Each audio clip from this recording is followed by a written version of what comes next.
Alright guys, TacticalRab back again today. Hope you're all doing well and enjoying your day so far. And as the drama around the aim assist abuse here in Call of Duty Vanguard continues, is it about time the CDL introduces fines for the players abusing this particular bug? And whether that actually stops some of these guys for abusing it in the matches? Very much intrigued to your thoughts in the comment section below. Hit the like button if you enjoyed the video. Subscribe if you're new as always. I'd greatly appreciate it. Thank you very much indeed for doing that. Not sure I said that this morning. Firstly, let's talk about Clayster. Lots of talk about Clay the last couple of days. What might be going on with the future of his career? Seems like, well, Clay tweets out my son. Definitely a duo that was fantastic last year. Hopefully this duo continues into this year. But there has been a fair bit of talk here. What's going on with the New York camp? Is it a possibility that Crimsix or Clayster find themselves out there? Which one would it be? Like, what's the situation? Now, of course, some have suggested, even Enable said it in the reverse sweep, that, okay, is Clayster just going to retire if he gets dropped from the team? That, of course, if he does get dropped, more than likely that would be what happens, but I guess it's by no means guaranteed. Now, Clay did say this in Zuma's stream last night. I believe he went on the stream later to clarify he was basically baiting here. But as he says, I will have a lot of free time coming out very soon indeed. So kind of saying, okay, he's going to retire soon, all this type of questions. Now, I mean, still, if he retires this early, that would be very sad. I'd like him to at least get to his birthday, right, which I believe is sometime later this year, which will make him 30. He'd be the first ever player, I guess, to be competing at the age of 30 or above. That would be cool at least to get to that milestone before he retires. But look, we'll see what happens. Now, well, he also tweets this out in reply to Bose. Bose wants some sort of podcast going on in Dallas, Texas. I might be looking for a guest soon, says Clay, because I believe Clay talked about that he was going to do like a podcast with Crimsix, like the Clay Cream podcast or something. That would be very entertaining. But I mean, still, not sure that's going to happen. Maybe when I saw this, I was kind of thinking, okay, does he mean that he's going to have lots of time on his hands, going to do his own podcast? Could that mean something about retiring as well? I don't really think so yet, but something to keep your eyes on at the very least. But he also does tweet this out: 48 and 10 in ranked so far. COD is fun again. So generally having a good time. That's obviously good to see. But still, many questions around what the New York camp is going to do. Is Clayster's time coming to an end? Hopefully not, but that's kind of why I hope New York is good. These guys keep continuing for much longer. But well, they might need some more changes to get to that point. This is also a big discussion of the last day or so, especially from Zuma's stream. Like, he was talking about potentially doing an emergency flank. I believe there's a Crone bomb in the works right now on a potential roster move with one of the teams. My understanding is it's relatively major. It's maybe not the biggest bombshell you're ever going to see in your life. But I mean, yeah, we'll keep our eyes on this one most certainly, because when this also came out to kind of some talk about this. And Jacob even comes to the reply, it's nice not to expect a Los Angeles Thieves roster change for once. Expect the unexpected. Cap, please no. So yeah, who knows what Jacob's going to do? Maybe he knows something about what's going on behind the scenes right now with the potential roster changes that might be coming through, because certainly some teams might be in dire need of one at the present time. Wanted to mention this actually as well, because you guys might remember when OpTic had that first 0-2 week when they lost to London Royal Ravens, they lost to Minnesota Rokkr, both in the Game 5 round 11s. Fall mentioned on stream that he reckoned that some of the players had told him that due to the setup that Roger had going on at the Hex quarters, with the additional monitor in place so that the other people in the Hex quarters could watch the matches with the kind of, well, all four of the guys appearing on the screen, he reckoned that there was some input delay caused by that setup. Now, well, in Hex's vlog yesterday, Roger made it very clear that's not the case at all. It was actually the same setup, if not an even better setup, that Dashy and the guys were playing on, and that removing that monitor from the Hex quarters was just a placebo to help the guys play better. Scump actually himself even said he didn't really notice any difference, but I think it was maybe Dashy and one of the other guys that thought they could feel some sort of input delay and input lag, but supposedly that was not the case at all. Dude, I want to put up another big screen? Low blow. Go ahead. There is no input lag. Every setup in this studio is a 2 PC setup. It is the exact same setup. Now, in order to not mental boom the guys, we're gonna drop it. Luckily, the guys. Wait, what are you saying? You're saying that there is no lag? No. There's no lag. If the players say there's lag, there's lag. You know that. No. Yes, you know better than everybody. You know better than everybody. It's psychology. If the players want to placebo affect themselves into a victory, who cares? Oh, that's why we took it down. Yeah, that's why they took exactly. it down. We're gonna do it. But there wasn't. But you're saying that there wasn't. There was not.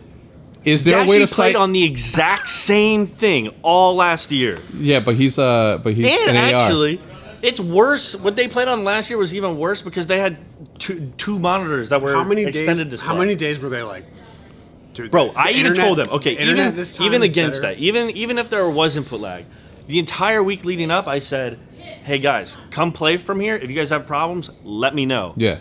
They didn't come scrim. No.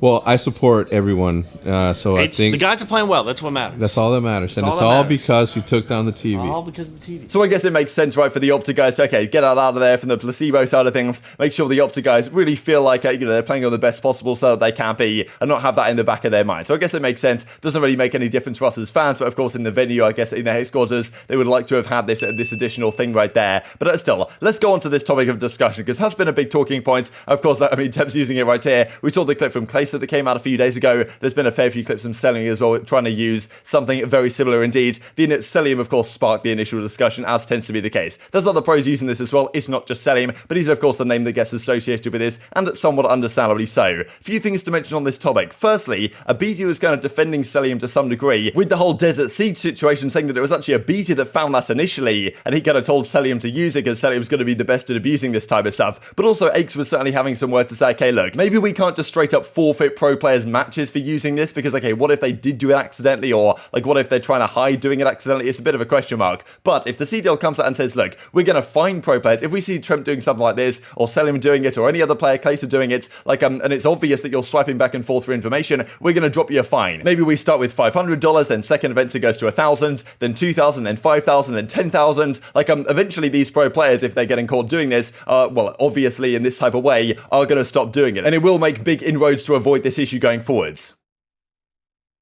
Nah, MC's just... MC doesn't even entertain anyone anymore, because everyone just loves talking shit about MC for no reason. They, like... Everyone's still, like, bringing that shit up about him whenever he was only doing it on this map. And the funniest part about it is, the aim assist that he does on this map, I was the one that showed him to do that and told him to do it. So, like, if anything, you guys can put the blame on me and call me a scumbag. Clipped it on Redison. I'll go. People can throw shit on my name all they want. I don't care. I simply do not give a f. But I was the one that literally showed him the aim assist, and I told him to do it. Literally myself. Watch this and let me know what you think. Okay. All right, everybody does it, man. Can we just What? move on from this debate, please? What? The little the aiming thing? Yeah. Everybody does it. Everybody's trying to get info. Wait. That has nothing to do with the debate. Like I said, I don't give a f if it's Cell, if it's Clay, if I sub in and do it. It's still a problem. Like, it doesn't matter about who's doing it. And I said the same thing. People think that I'm like defending MC all the time. I don't like when MC does it. I hate it. I think it's corny.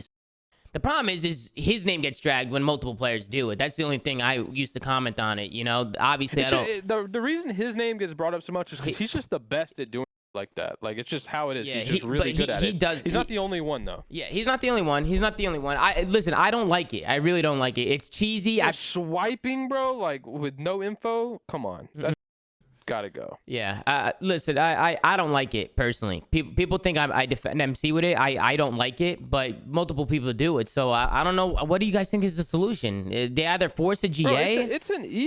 Bro, it's an easy fix. Like, just tell players not to do it, and if they do, it's like a fine, bro. And that's the thing, we know full well that some of the pros get fined a fair bit and they don't like getting fined, right? I mean, this of course, Octane got a fair few fines back in the Modern Warfare days, and there's a lot of talk right here about the fact that, okay, the COD pros have been wanting to say stuff, but they can't say stuff because they're going to get fined on the timeline. Therefore, like, the fines that the CDL does come out with, even though we still see some drama and stuff like this on the timeline, it's probably less than we would see if there was no fines at all, because the CDL doesn't want the pros slandering their game, slandering the state of the league, all this type of stuff, and pros have caught fines as a result of that in the past. If there was fines for this situation, then I imagine that, as Octane says, like, he's kind of been holding stuff back from the timeline because he's kind of fearful of getting fined in certain situations. Scump's also in a similar boat. He's talked about at times, like, he doesn't want to say stuff on the podcast or like rank Call of Duty Vanguard in a tier list because then he's going to get fined by the CDL. Like, this is of course causing the pro players to be frustrated, and we can talk about that all day at length. But of course, well, a similar mindset could be applied. So, like, okay, if you fine players for abusing the same assist bug, then they're also going to stop doing it, right? The incentives are not in their favor to keep abusing it in this way. And that's the thing, like, maybe forfeiting an entire team for this, or forfeiting an entire map is a step too far, because what if they did do it accidentally, or, like, I don't know, something happens where they can still get the aim assist without doing the blatant thing back and forth.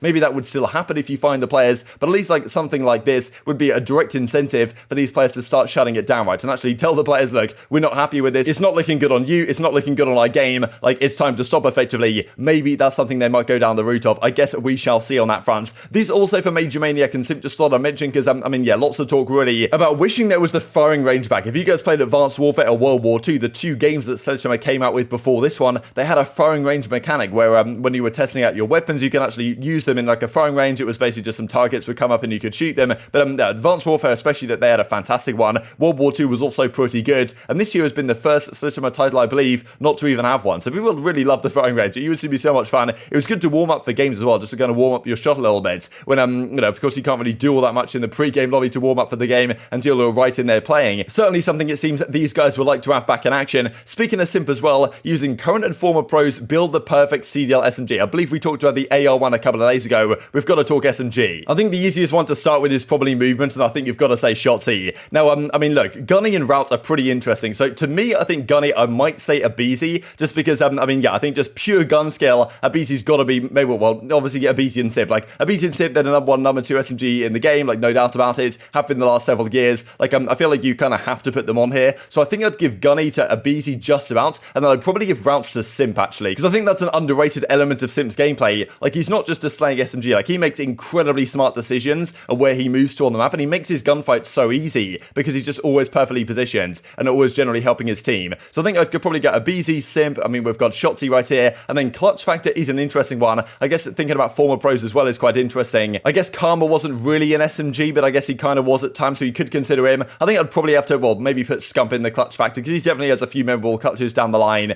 And I mean, yeah, Scump's best SMG of all time. You've probably got to give him some credit here in a list like this. But very much intrigued to your thoughts and all this stuff in the comment section below. Just before we finish, actually, I have to share this clip for you guys at the end of the video. I think I'm actually pretty impressed with Method's impression here because certainly Method's impression has improved since last time I heard it. But entertaining stuff. Hopefully Method doesn't come and fully take my job next time. But very much intrigued to your thoughts down below. Hope you guys enjoyed the video. If you did enjoy it, hit on a like button. Tell us the YouTube gods this is a good video. Others like you should see it as well. And upgrade the competitive Call of Duty community. Thank you as always. Take care. And I will see you next time. Dog team. Dog Austin. Yeah. You. Lots of work. You and your team. Rambo's actually just talking about the, you know, the Owner team, dude. 8-0 so far. Oh, I've been going off like everyone's going off. Let's see here. man. Fucking Good good, right, games, coach? dude. I hate losing, dude. Big superstar page. Here comes TacticalRab. Oh, what's going on, guys? Obviously, you know, a big day for news is I was watching the stream last night, and obviously, some choice words from his friends, right? Obviously, you know, a banterous guy likes to banter, and he said some choice words about Hector and OpTic Gaming after the loss. So obviously, mostly jokes, but nonetheless, maybe some truth to that.